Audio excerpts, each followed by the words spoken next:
This woman was in prison for 50 years, okay? The nerve of him to ask her, the last known person to be seen with his son, did you kill my son?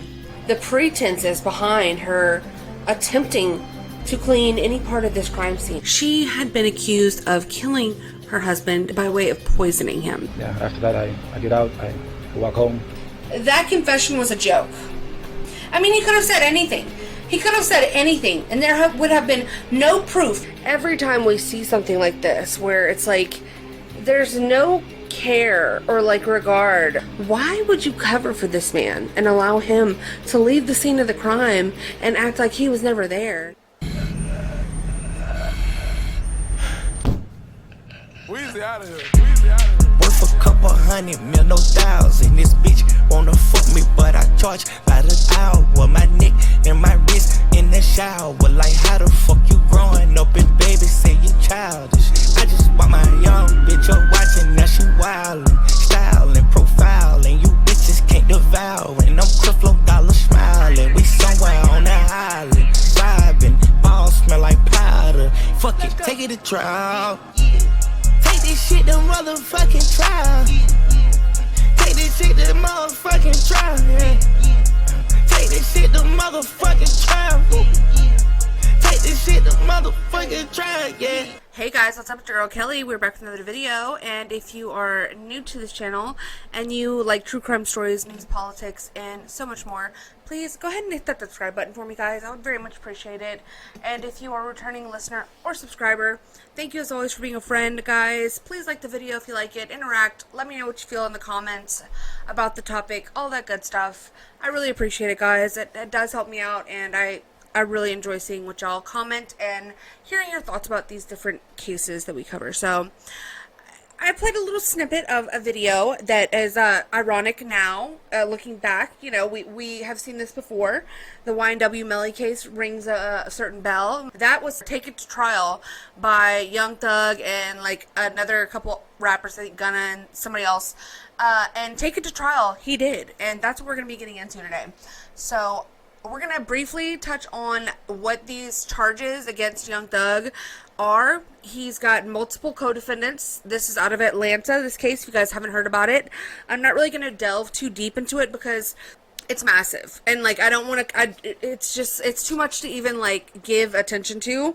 It's just an utter shit show, honestly. Like, I don't know what's going on over there in Atlanta, but they need to get their shit together. And these lady DAs, okay, these boss babes, these, you know, fucking girl bosses, they're absolutely embarrassing themselves, okay? And we saw this again. I'm going to revert back to the UNBECOMING case.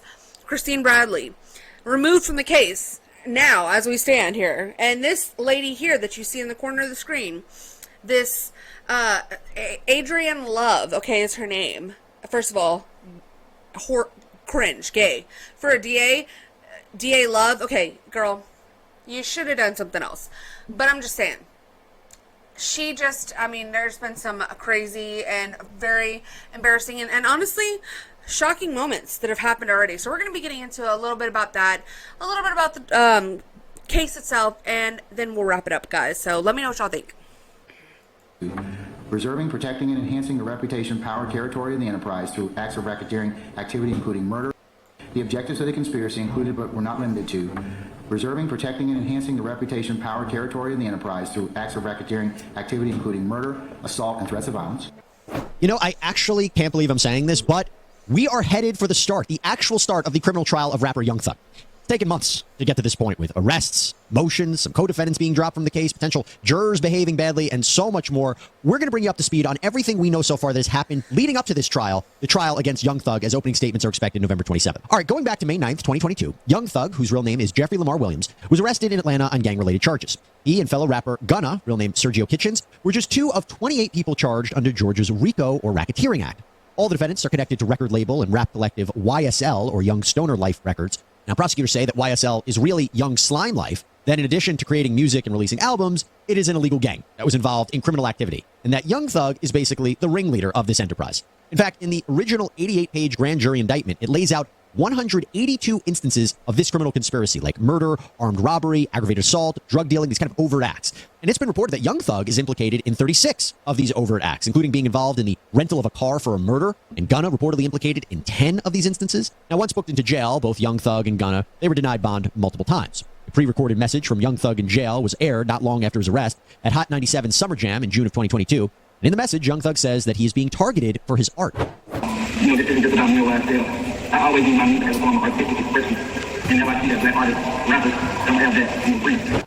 Okay, so this case is pretty interesting in that this Rico statute is being used to prosecute multiple people in this case, and Fannie Willis, who's also trying to use the Rico statute against President Trump, is over there in Atlanta, Georgia, just throwing anything at the wall to see what's going to stick, okay? She's so damn desperate to make a name for herself that she can't even stand up straight because she's so thirsty to get, a big, powerful conviction like this against multiple defendants and trying to make something work. But it's not really working out for you, Fannie. And I don't know, this case, I have no doubt that Young Thug and people like Gunna and him and all these other rappers who are talking about the shit they talk about in their music, which is demonic in nature.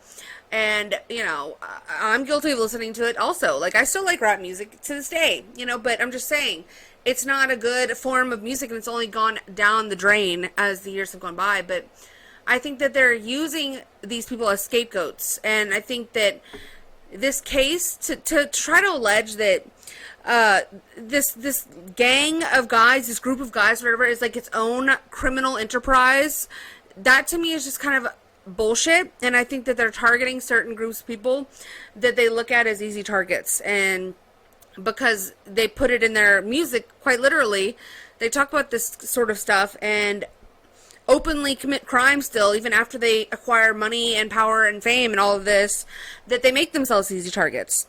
And this really comes back to, the problem with, that's within the black community. And I mean, I don't want to even delve into all that right now because it's just too much and has nothing really to do with what we're talking about here today. But I'm saying there's a major systemic issue within that community that is causing their young men to become these violent criminals who cannot seem to be able to get on the right path. And I think that's tragic, and I think it's a problem that needs to be addressed. But I don't think that this is the way to go about it. Seeking these broad, oversweeping indictments against groups of people, and the only reason why they do this is to secure convictions against the ones that they really want, like Young Thug. That's who she really wanted, was him. So they indict all of these. This is the same thing they're doing to Donald Trump. They indict all these people to try to get people to plea out, which they do because people are weak individuals, they're weak-minded sheep, and they plea out. And then that means they have to then testify and turn state's evidence against the ones that they are really trying to put behind bars and really trying to, target with this overreaching statute, which was only meant to actually prosecute the mafia, like the old school Italian mafia.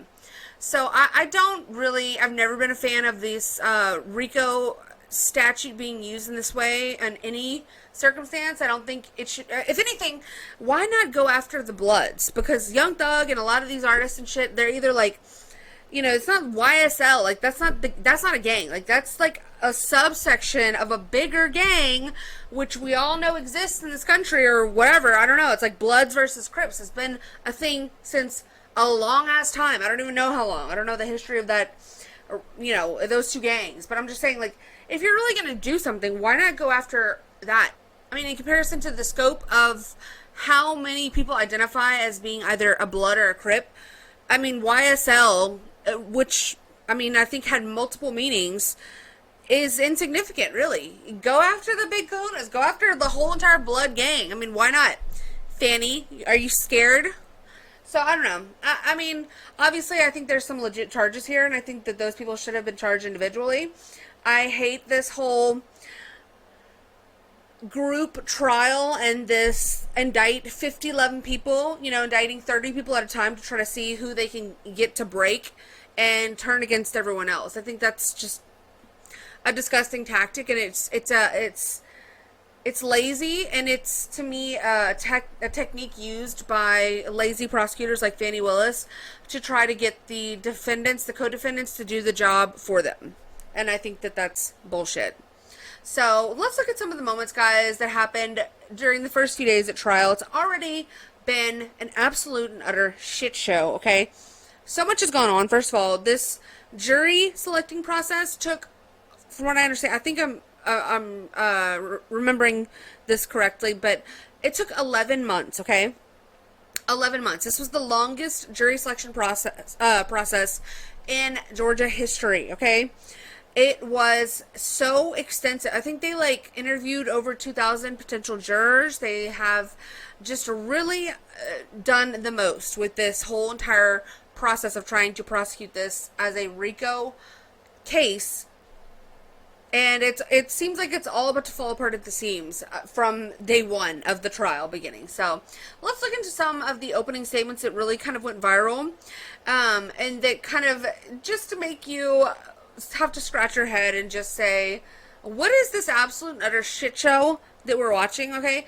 I thought the same thing when I was watching some of Christine Bradley's finest moments, and just thinking to myself, like, what is it with these new age prosecutors, these lady prosecutors that can't really seem to get their emotions out of the courtroom and out of their jobs, because they're just all over the place, just cutting corners, doing lazy work, doing things not conducive to a fair trial, and you just gotta shake your head at it. Just throw the whole entire thing away, because they can't seem to be so invested in a case that it becomes like a partisan thing for them, becomes like a biased thing for them, because that's not the nature of what's supposed to be happening. So this was a viral moment from Young Thug's lawyer, okay?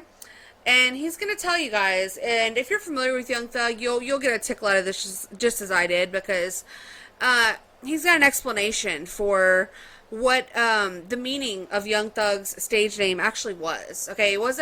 He didn't mean thug as in, like, he's like this criminal individual, okay? Let him tell you what he actually meant. So Jeffrey wanted to have a performing name, so he looked to Tupac. It's a black man that not too many understand. Okay. That's what Jeffrey felt about really? people with nice color skin. Jeffrey had interest in women. Oh, really? But he never considered himself a player. A player to Jeffrey he didn't? was somebody who had the girls kind of coming at them at all times. Jeffrey wasn't like that. Jeffrey was shy. He was really tall and really skinny. He was malnourished. His Malnourished? teeth were rotten.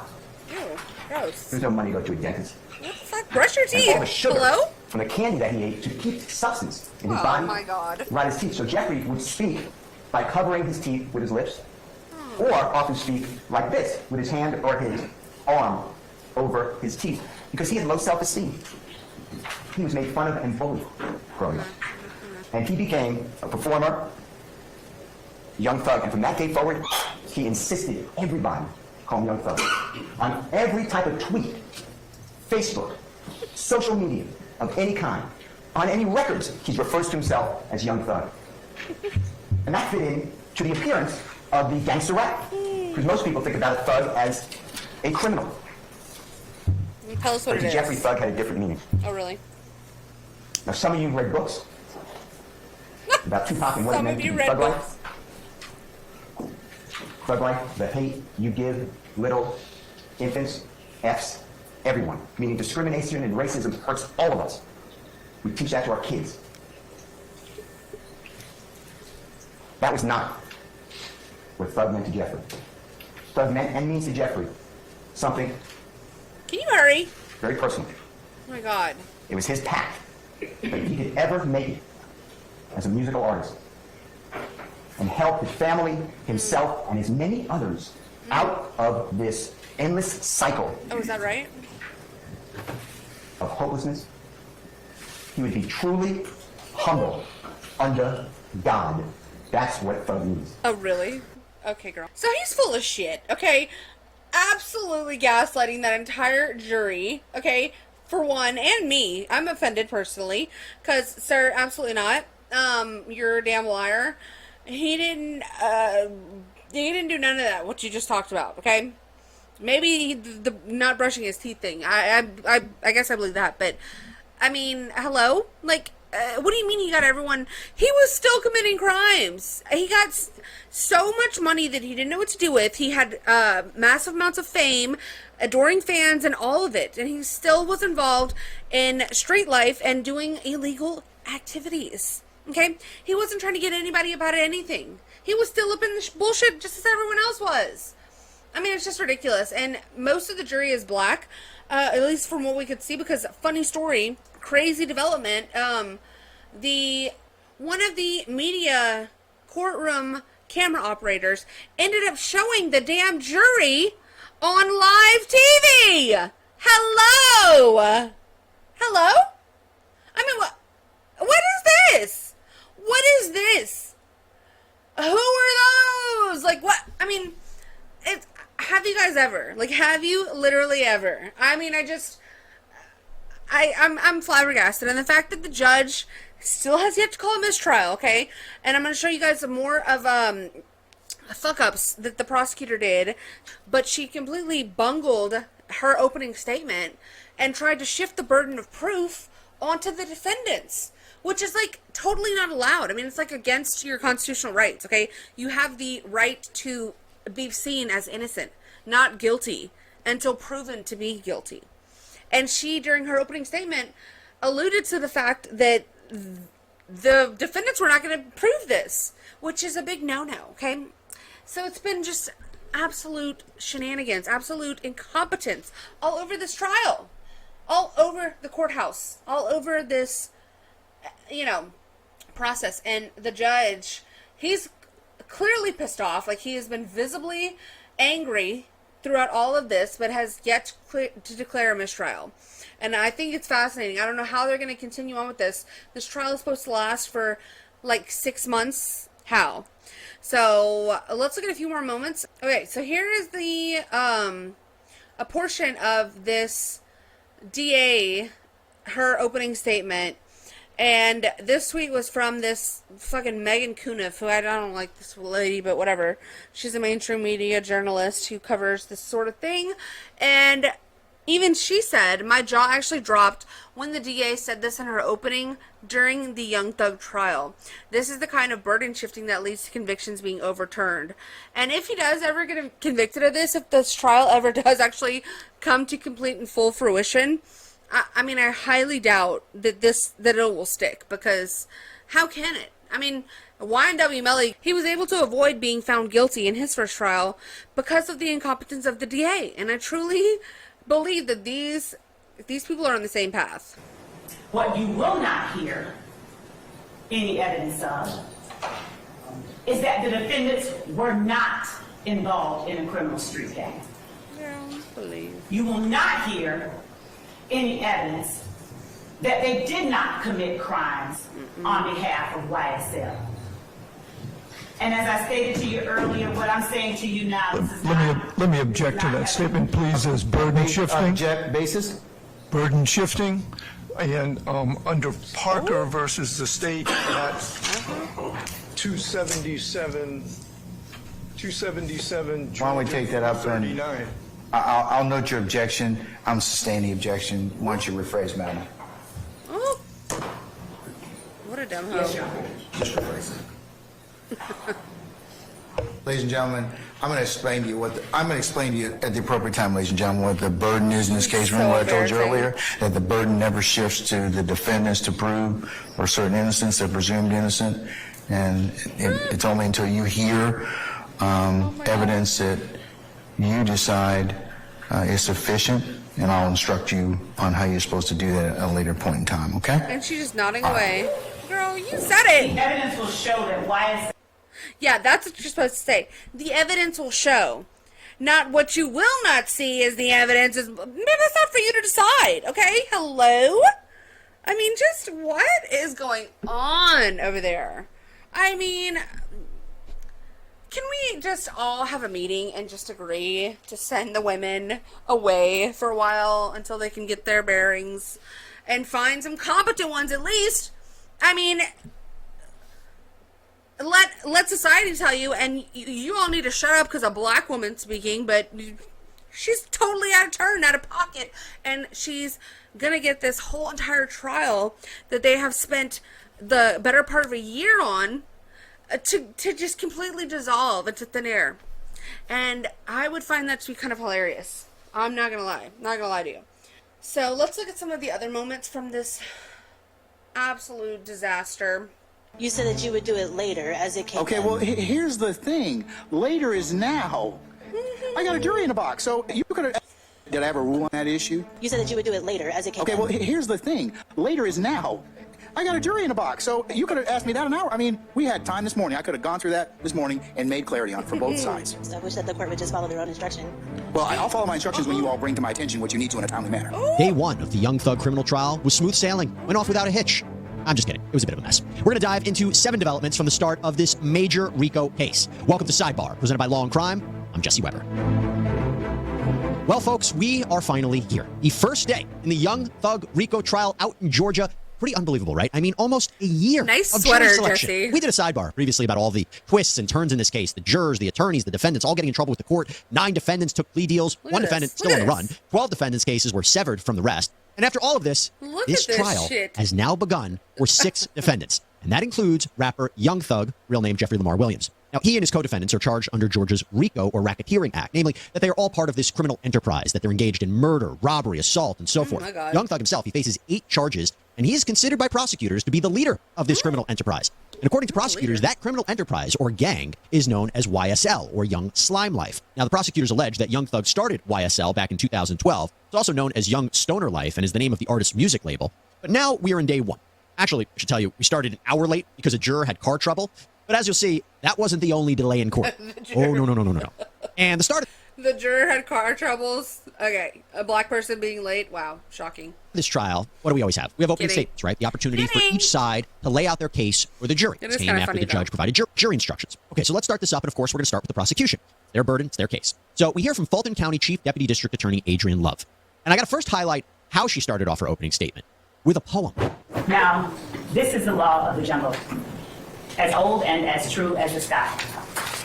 And the wolf that shall keep it may prosper, but the wolf that shall break it must die.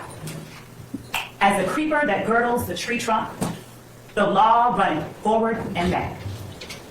But the strength of the pack is the wolf, and the strength of the wolf is the pack. Well, that's right. A little Rudyard Kipling's Jungle Book for you. Unique way to start off a criminal trial. The idea, of course, is that YSL operated as a pact. And that's going to be an important theme in this case, right? That the actions taken by the YSL members was not to benefit themselves as individuals, but rather the collective gang with Williams at the top. That's how you prove the main RICO charge. From there, Love got into more of her opening statement. And what I expect the evidence to show in this case is that YSL, the group made up of the defendants sitting before you today, along with other both indicted and unindicted co-conspirators, the group calling itself Young Slime Life, dominated the Cleveland Avenue community of Fulton County. They created a crater in the middle of Fulton County's Cleveland Avenue community that sucked in the youth, the innocence, even the lives of some of its youngest members. Young Slime Life came about and consisted of 3 or more people when it began. 3 or more people who were willing to and who did. So my thing is, with this also, is that, like, you can convict, even if they do get into conviction, let's say they get a clean conviction, it sticks, all these people go to jail forever, for the rest of their lives, you know? Like, how y'all gonna stop the next group? Y'all think it just ends there? Like, do y'all not understand that not addressing the problem where it begins, addressing the youth that are acting out in this community? If it wouldn't have been them, it would have been another group. If it wouldn't have been Young Thug, you know, luring these people in, as she claims, or just even befriending certain people, like, you know, making connections with certain people, they would have connected with others. I mean, it's just, that's the way of the world, okay? You cannot fix something by just constantly only dealing with the surface level issue. So why don't we look at a little bit deeper and see what the actual problem is? Because once you get YSL and you convict all of these guys and ruin all their lives and all of their families' lives, then how are you going to deal with the next gang? How are you going to deal with the next? They're only going to get worse and worse and worse. Okay? So that's what else annoys me about this, is that it's not doing anything. Going after all of these different rappers and all of this is only making actually your problem worse. It's exacerbating it, because you're creating an angry and resentful group of people who are not only angry at people that you tell them are their oppressors, but now they're angry at people like you who are in the system who are prosecuting them as well. So it's a recipe for utter disaster. Attention to, and you evaluate. Your Honor. You have an objection? Yes, sir. Basis? Ladies and gentlemen, this is one of our breaks. I'm going to need to probably ask you to retire to your headquarters jury deliberation room, and we'll call you back in just a minute. All right, Mr. Steele, what's your motion, sir? Your Honor, last week, 2 weeks, 3 weeks ago, you ordered the parties to share all of their displays, an opening statement to the others, so we don't have to have these interruptions. I did that. The state shared with me 4 attachments.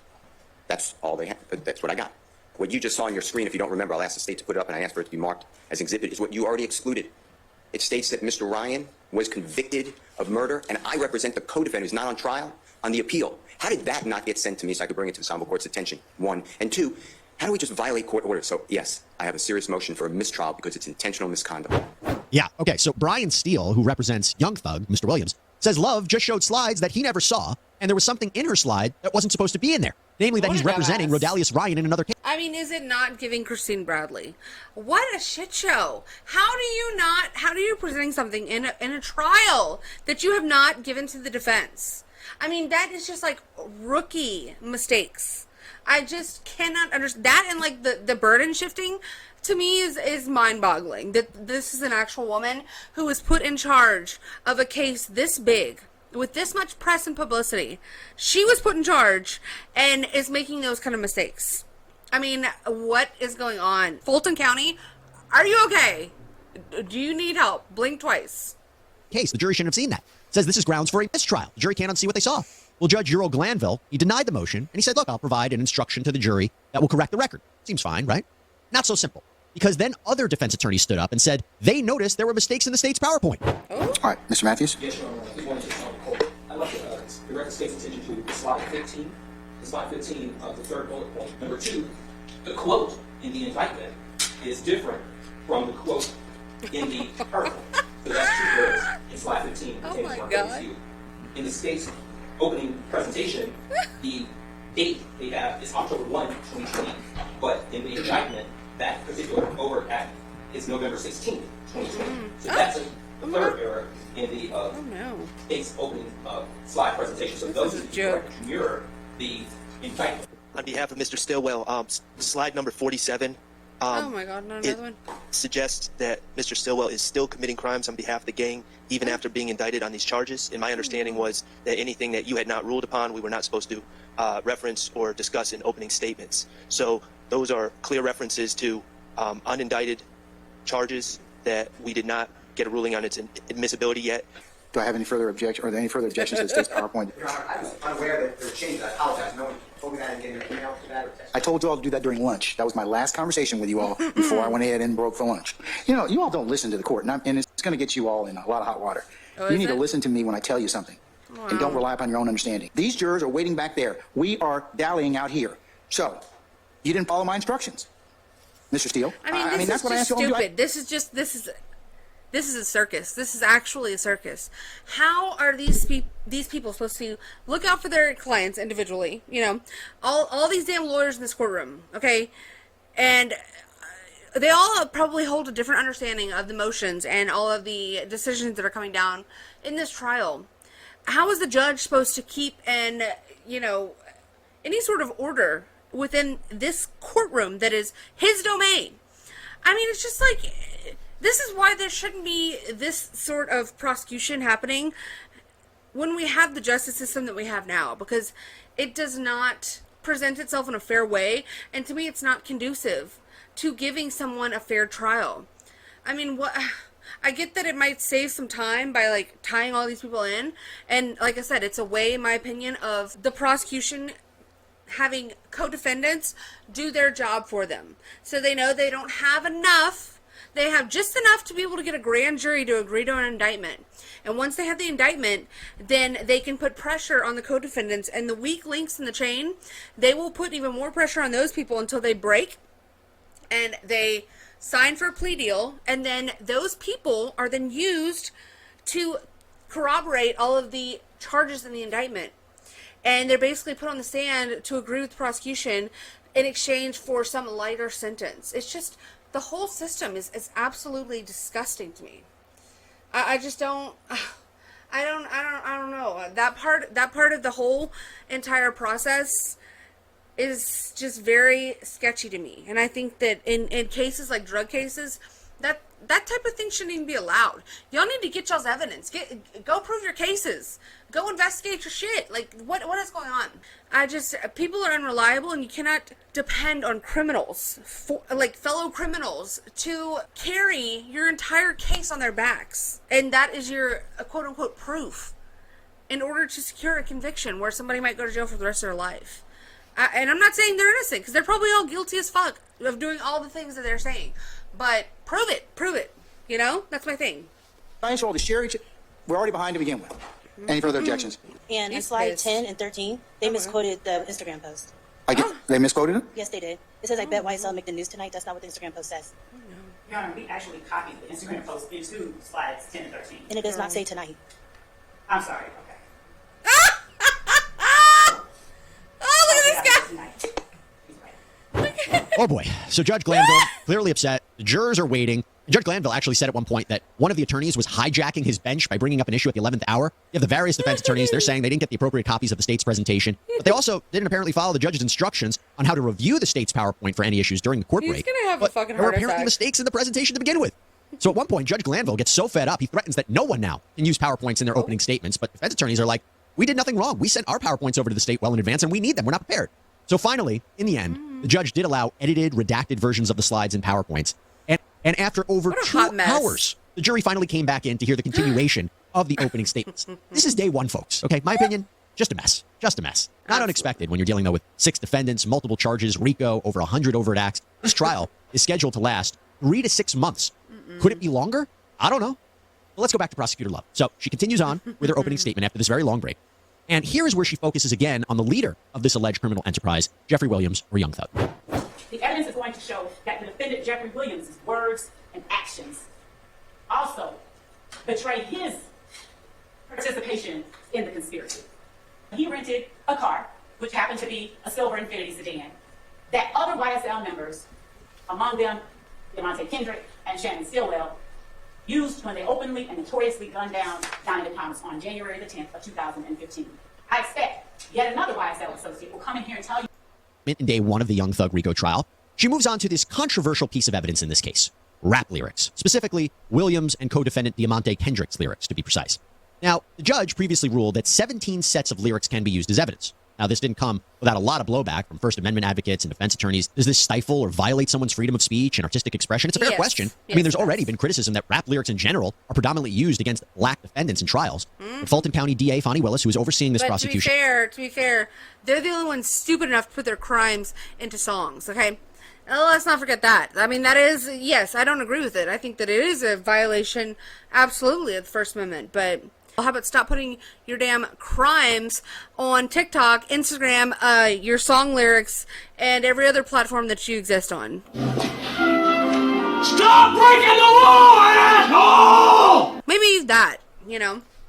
Has said, quote, I believe in the First Amendment. It's one of our most precious rights. However, Girl, First shut Amendment does up, not protect shut people from up. prosecutors Oh, I hate her. using lyrics as evidence if it is such. And that idea was echoed by Prosecutor Love when she told the jury that they weren't chasing the lyrics, they were chasing the murderers and found the lyrics.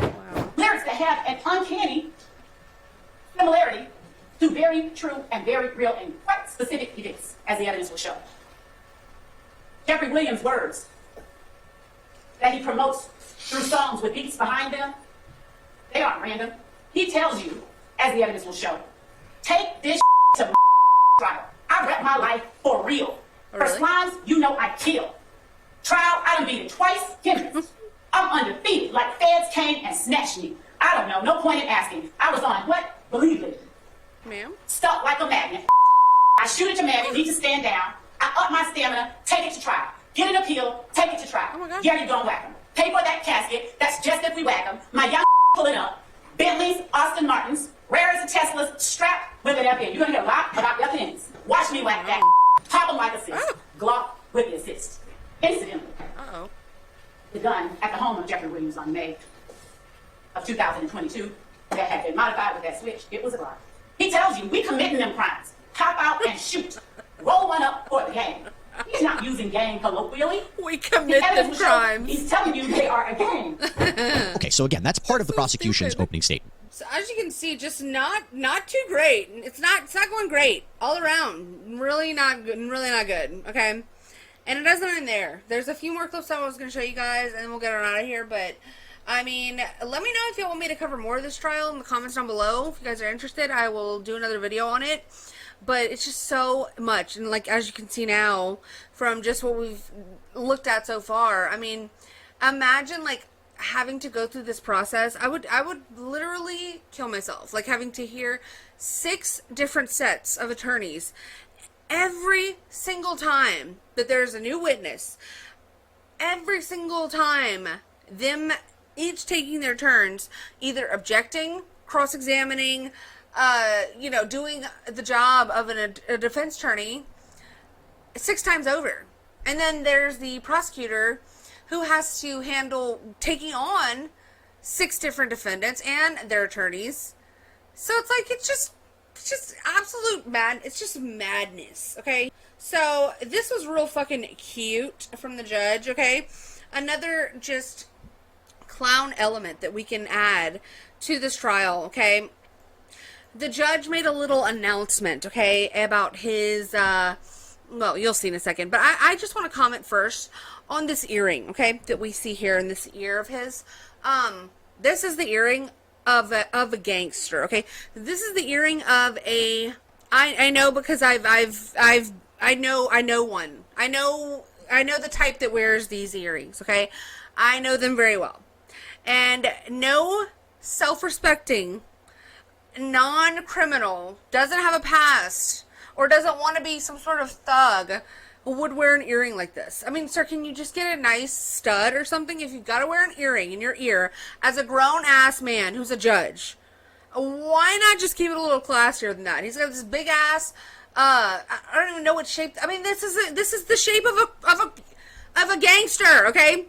I know the people that wear these earrings, and they're all criminals.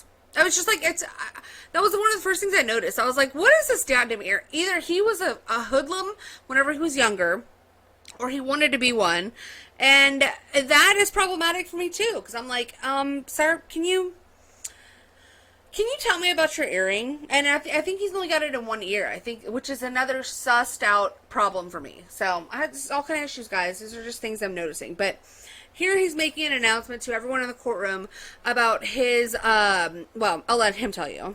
Right here behind me is this bell that starts jingling, all right? And if you hear a jingling sound like a bell, please don't think that I'm doing anything creepy up here, all right? Excuse me? I have a service dog behind me. His name is Jack. I think some of you may...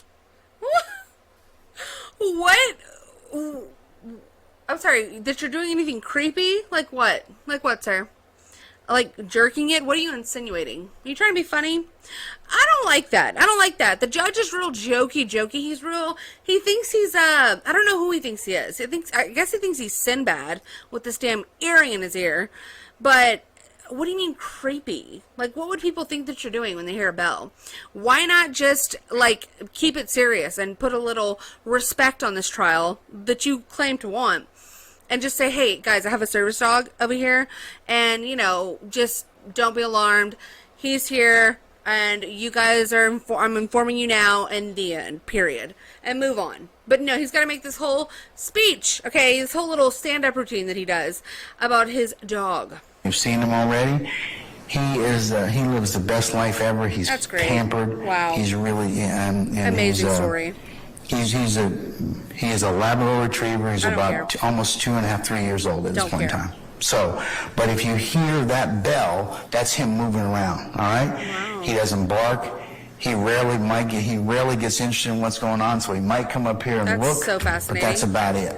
All right.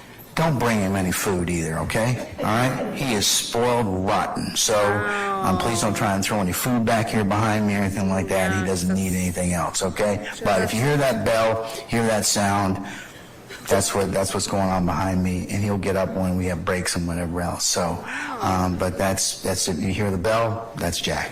All right. Okay, wow. Thanks for the fucking announcement that just wasted a full minute of my life. I mean, don't throw any food here behind me, because that's what the jury was gonna do. I mean, just like, do you think you're funny? Was that a funny? Did you make a jokey? Okay, keep it to yourself next time, please and thank you. So that is the judge, okay? So the whole thing, like when I say throw the whole thing away, I mean throw the whole thing away.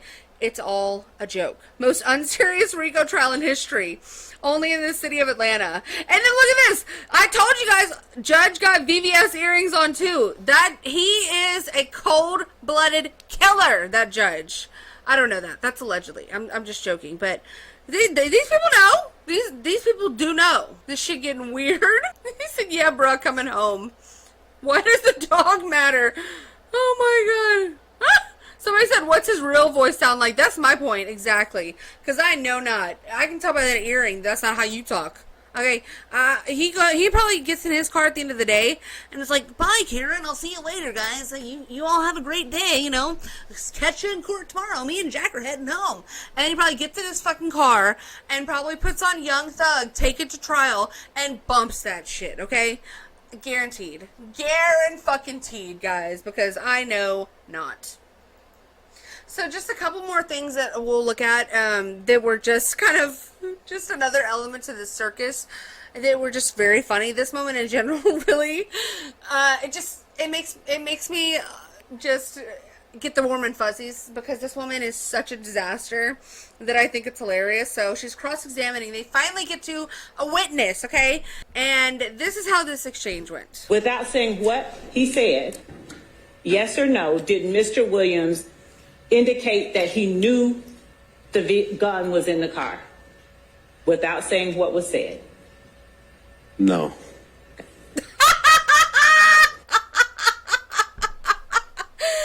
at her face. Wait, look at her face.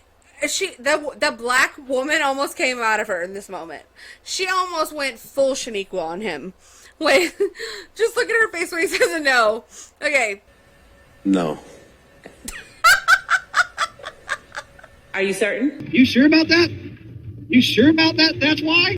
Not are you certain? Not, ma'am. She's so pissed. She is thinking in this moment about all of her failures. You know, she's like, you know, and there's me. This is what's going on in her head. You might have wondered how I got here, but it's like, are you certain about that? Are you sure you don't want to change your answer to what I want you to answer like? Are you sure you don't want to change that no to yes? You sure about that? You sure about that? It's like, girl, he said what he said, okay? I just asked, was he certain? I sustain this. Without saying what? I just asked if he was certain. Ma'am, he said what he said. You voiced your question pretty clearly. How many... I mean, what a joke. That was great. That was a good moment. I mean, just so ridiculous. So stupid. Ma'am, you're embarrassing. Okay, yikes. Now compare that to... Sir? Yes. You, what you do when you conduct an investigation affects people's lives, right? Yes. You arrest people and take their freedom and take them into custody, true? Yes. And you are charged with writing reports that reflect the truth so that someone down the road, maybe a prosecutor, can rely on that information and know if to or how to prosecute someone, right? Yes. That is extremely important. Would you agree with me? Yes. All right. And so when you write your report, and when you were writing reports back in 2013, those things were just as important then as they are today in this courtroom, right? Yes. Okay. And so you weren't a rookie officer back in 2013. You had been on the force for some 7 years? Yes. Okay. And so before coming in here to testify, whether it's today, I don't know, yesterday, last week, whatever, did you have an opportunity to sit down with the prosecutors and talk to them about your testimony and your recollection of the events of 2013? Did you do that? Yes. Okay, right. And you still came in here today, and you came in here today, rather, and this is the first time, right, that you're mentioning anything about gang signs that you saw when you were brought in here to testify in this, quote, gang case, right? Yes. Okay. Now, just out of curiosity, what was the gang sign? Hold on. What's the basis for your objection, ma'am? Well, with respect to What's the basis of your objection? form, first time. I'm going to overrule the objection. Okay. Go ahead, Mr. Adams. What was the gang sign you saw being thrown on that day? No idea. No idea? None. Okay. You know the gang sign, right? Yes. Okay.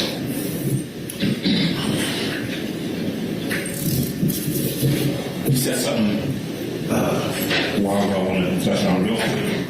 You said that you will, quote, your words now, mentally incorporating the gang sign in describing the person as being the most aggressive. Is that what you said? I did. Mentally incorporating it. But you don't know what gang sign we're talking about. No, sir. All right. That's all I have. All right. Perfect. And look, this is another, I mean, these comments are on point, okay? Someone said, hard to explain, but it feels like the state's case is super emotional rather than based on actual facts.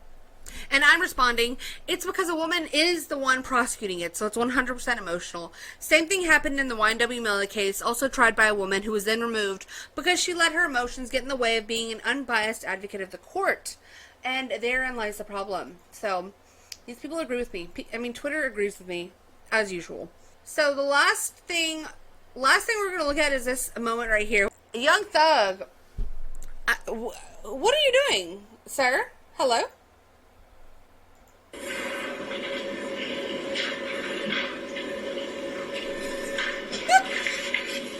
Oh, was that a wink? Hello? Oh my god. Oh, was that a nod? Okay. Who are you talking to? Who is he talking to? Who are you talking to over there? You know somebody? Who do you know? Look at this. Watch his eye. Wink. Wink. Pause, Mr. Sharp. Nod. Okay, girl. Wow. Okay. I guess he's got a little arrangement with somebody over there. Who are you talking to? Anyways, I don't know, guys. What do y'all think about all of this mess? All of this utter just circus clown show that we're seeing in the Fulton County Courthouse in Atlanta, Georgia. Y'all let me know in the comments, please. And please like this video if you guys liked it. I would really love to hear your reactions to this trial, and let me know if you guys want me to cover any more of this. If I do, it'll be basically something like this. I'm not going to cover all the other defendants. I mean, people only really ultimately care about Young Thug, let's be honest here. And I don't even really care about him. But I'm just saying, it is interesting. And, but just a trial like this, I could never cover like I did the Daryl Brooks or whatever, the Waukesha parade killer, because I mean that was a one-man show, so this is more a little bit more involved. But y'all let me know, guys. Like the video, please subscribe if you haven't already, and I appreciate you guys so much. And yeah, guys, y'all take it easy. Until next time, I will see y'all later. Bye. This woman was in prison for 50 years, okay? The nerve of him to ask her, the last known person to be seen with his son, did you kill my son? The pretenses behind her attempting to clean any part of this crime scene. She had been accused of killing her husband by way of poisoning him. Yeah, after that I get out, I walk home. That confession was a joke. I mean, he could have said anything. He could have said anything, and there would have been no proof. Every time we see something like this, where it's like, there's no care or like regard, why would you cover for this man and allow him to leave the scene of the crime and act like he was never there?